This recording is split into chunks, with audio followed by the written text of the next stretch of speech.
Hey YouTube, it's your boy Bob Goo. In today's video, we'll find out how I made an easy $10,000 sports betting, and I'll show you step by step exactly how I did it. Stay tuned.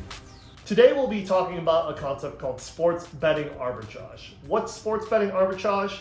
It's making two bets on two different sports books on the same game when we realize there's an inefficiency in the market. What does any of that mean? Well, I'll show you the exact slide I showed to my wife to convince her to invest $5,000 in sports betting. Let's go take a look. All right, I'm going to show you the exact Google slideshow I used to convince my wife to invest $5,000 in sports betting. Sports betting arbitrage explained. It's me, Mario. I use Mario Kart as an example because my wife loves Mario Kart. But let's pretend there is two racers in this Mario Kart race. There's Yoshi and there's Shy Guy. Oh, oh. That's a horrible Donkey Kong impression, but Donkey Kong comes along and thinks, how do I make money off this Mario Kart race? So what Donkey Kong does is opens a sportsbook called DK Sportsbook. So Donkey Kong thinks Yoshi will be the favorite and Shy Guy is the underdog in this race. How do we know that? Well, that's indicated by these odds. So Yoshi, you can see minus 110, and Shy Guy, you can see plus 105. Let's start with Shy Guy. So if you bet on Shy Guy, for every $100 you bet, you would make 105 in profit for Shy Guy if Shy Guy wins. And then for Yoshi, for every $100 you bet, you would make approximately $90.91 in profit if Yoshi wins. So you can see that you can make 105 if Shy Guy wins and $90.91 if Yoshi wins. So Yoshi is the odds-on favorite to win. But sports betting arbitrage involves making multiple bets at multiple sports books. So along comes Waluigi. I'm Waluigi, I'm gonna win. He also wants to make money. He sees Donkey Kong making all this money off the sports book. So Waluigi's gonna open his own, and he has a different opinion on who's gonna win. As you can see, Waluigi thinks Shy Guy is gonna win based off the negative odds, and that Yoshi is a favorite. Now what we have here is a sports betting arbitrage opportunity on Mario Kart in this fake example. If you bet $100 at DK Sportsbook on Shy Guy to win 105, and you bet $100 at Waluigi Sportsbook, because as we said, sports betting arbitrage means betting at two separate sports books on the same event at the same time. You bet $100 at Waluigi Sportsbook on Yoshi. No matter who wins the race, you will make $5, right? Let's say Shy Guy wins the race. Well, you bet $100 and you won 105 on Donkey Kong Sportsbook, right? But on Waluigi Sportsbook, you lost 100. What's your profit? $5, the same thing. Let's say Yoshi wins the race. You bet $100, you won 105, and you bet $100 at DK Sportsbook on Shy Guy, you lost that 100, right? And so your total profit is $5. So that's how you make risk-free money doing sports betting arbitrage in this very silly Mario Kart example. Let's talk about some of the downsides of sports betting arbitrage and why it might be difficult for you. All right, before we get into a few reasons why sports betting arbitrage is difficult, I promise you I'd show you a step-by-step guide on exactly how to find these sports betting arbitrage opportunities. And so right now we're taking a look at a piece of software called OddsJam. We're on the arbitrage bets page, which shows all the opportunities you can make in arbitrage betting. And so how this page is laid out is the most profitable opportunities are at the top, listed by percent. And then the least profitable opportunities in arbitrage are listed at the bottom. As you can see, there's lots of arbitrage opportunities available for you. So let's just take the most profitable one as an example.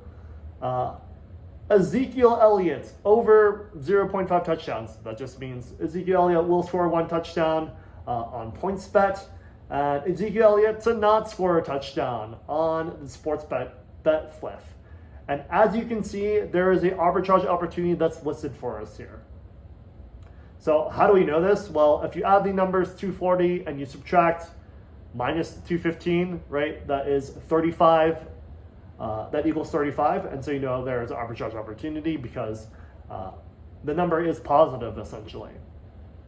And so how do we know exactly how much to bet on each site? Well, if you click on this calculator, within OddsJam, let's say you want to bet $100, a points bet for Ezekiel Elliott to score at least 1 touchdown. You put $100 there, and then it tells you the exact amount you will need to bet on the sportsbook Fliff to make this arbitrage opportunity work. So you bet $232.06 on Fliff, and that will give you a profit of $7.94. Let's say you want to bet $1,000, which realistically you can do on something like a player prop. Let's say it's $1,000.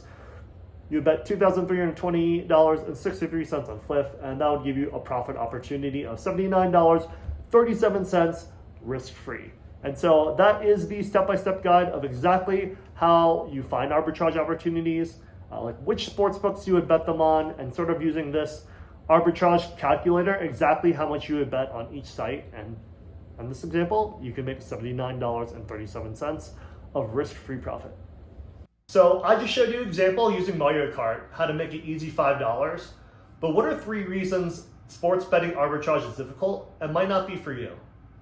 Reason number 1 is you need to be sitting in front of an odds screen or odds evaluating tool for most of the day.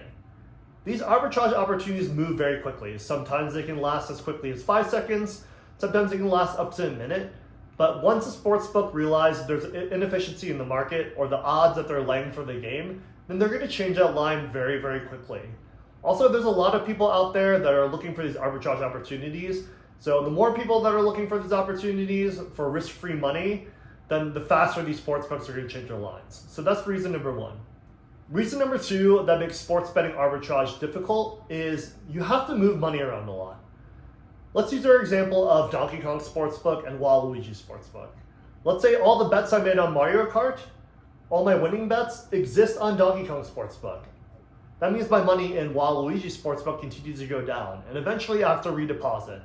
What that requires is for me to withdraw money from Donkey Kong Sportsbook, wait for it to go to my bank account, and then deposit that money on Waluigi Sportsbook so I can continue to hunt for arbitrage opportunities. Now imagine that problem across 12 different sportsbooks. It requires a lot of withdrawing, a lot of depositing, and a lot of times a decent amount of startup cash, at least a few $1,000s, to be able to take advantage of these sports betting arbitrage opportunities. Reason number 3 is sports books don't like you taking advantage of them. The same way a casino doesn't like a card counter because they're taking advantage of the casino using math to gain an advantage, you're doing the same thing with sports betting arbitrage, right? You're using simple math to take advantage of the sports book and to win money off of them. And over time, sports books track that sort of information and can find out who the winning players are and who's taking advantage of the sports betting arbitrage opportunity. And eventually they will either ban you outright, but most times they'll limit your bet. So instead of being able to make $100 a bet, they might reduce you to $50 a bet. And then after that, they'll reduce you to $10 a bet. And then after that, they'll reduce you to a $1 bet. They don't appreciate your action, and they don't appreciate you taking advantage of the sports book, and eventually they will limit you or ban you outright for doing sports betting arbitrage. Hey YouTube, thanks for watching my video about sports betting arbitrage. If you want to know about side hustles, personal finance, and personal development, press that like button and press subscribe to see more content like this, and I hope you have a great day.